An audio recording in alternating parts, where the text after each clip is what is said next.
Recovery efforts have now entered the third day in Elubana Rail corridor just outside Richards Bay in KwaZulu-Natal.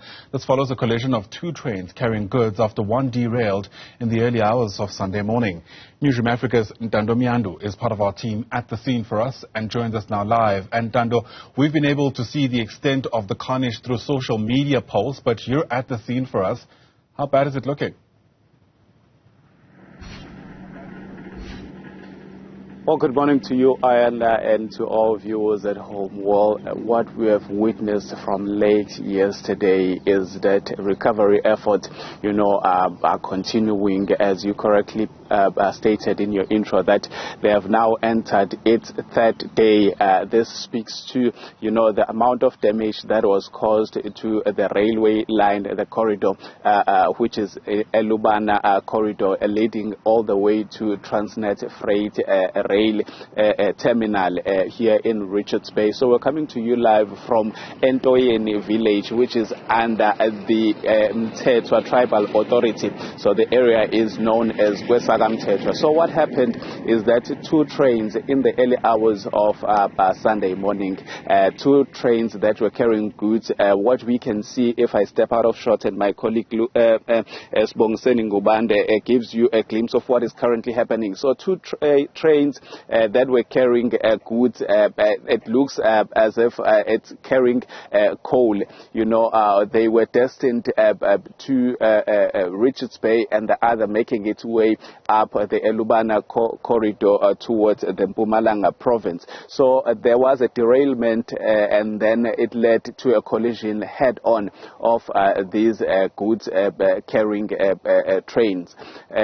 But what we understand from a statement that was issued by Transnet is that personnel and staff that were on board these trains were rushed to hospital in a critical state, and they are receiving medical attention. But it has been a very hard, mission to go even closer to those trains that collided. As we were barred last night, we arrived in good time.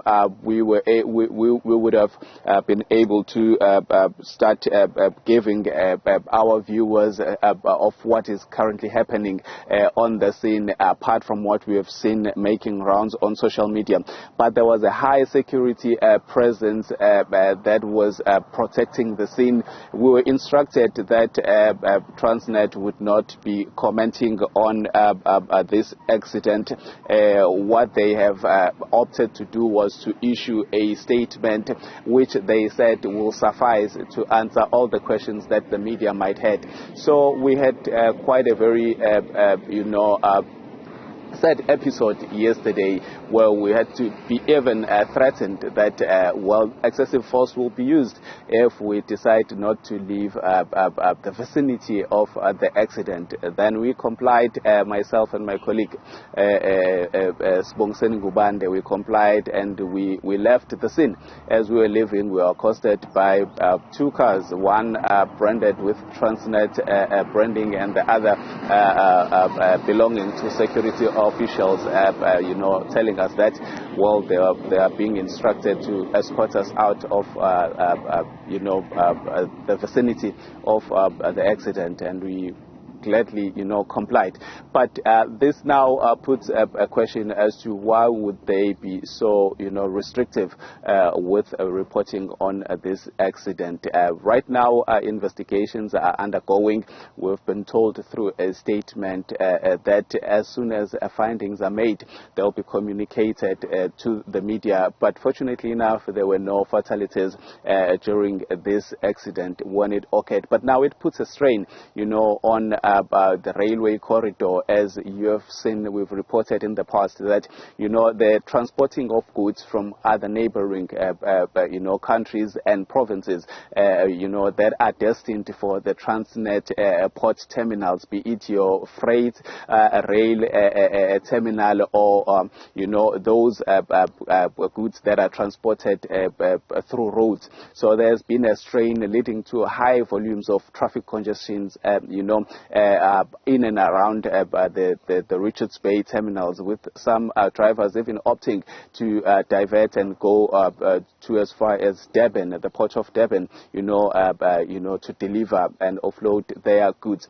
So with this corridor, now being on its third day, closed, this obviously exacerbates the situation where we've seen high levels of traffic volumes, as goods that are destined for different destinations get stuck in the pipeline leading up to the Transnet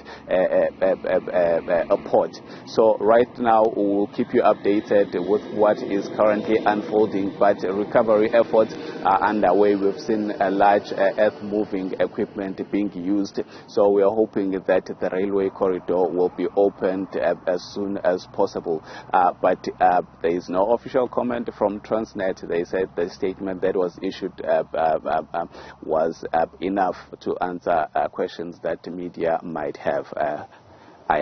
Certainly a lot more answers that are needed given what's just happened. Ntando, Mnyandu, live to us there from Mpangeni. Thanks very much indeed.